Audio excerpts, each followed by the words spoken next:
जो सब देख सकते हो माशाल्लाह, बहुत ही निहायत खूबसूरत सा बछड़ा है ये। और इतना हैवी वेट नजर आ रहा है इसका, और इसकी समझ लो हाइट तो छोटी है लेकिन वेट से बहुत ही भरपूर भरा हुआ है माशाल्लाह।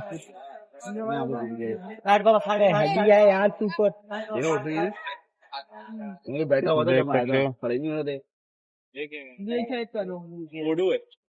माशाल्लाह। व्यूअर्स ये देखे, ये नायाब किस्म का दुम्बा है माशाल्लाह। आपने आज से पहले कभी नहीं देखा होगा। 4 सींगों वाला दुम्बा है माशाल्लाह।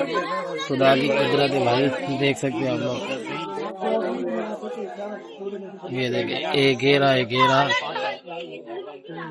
4 सींगों वाला दुम्बा माशाल्लाह।